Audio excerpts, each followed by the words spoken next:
2027年敢会是台湾的关键年呢？这个美国的国防部来发表着这个中国军力上升的报告，讲中国的目标是伫个2027年，要互因解放军有对抗着美国军的能力，同时嘛要强迫着台湾以北京设定的条件来谈判。咱的国安局长陈明通态度强硬，早起伫立法院讲，这个加赛路途嘛有3寸烟，咱台湾人就是一口气，无可能互阿强武力威胁来谈判。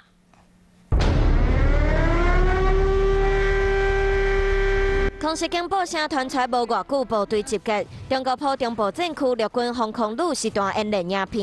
中共军机注意立即回转脱离。加上攻击扰台，超纲展现中国陆空军力。美国国防部上新公布的中国军力报告就指出，中国急要推动军事现代化目标，目的是伫2027年有伫印太地区对抗美军的能力，逼台湾来谈判。咱台湾人一口气，加赛路途嘛有3寸烟，咱无可能互伊武力的逼合之下，咱就这谈判做。伊要用战争以简逼谈，这是无可能的代志。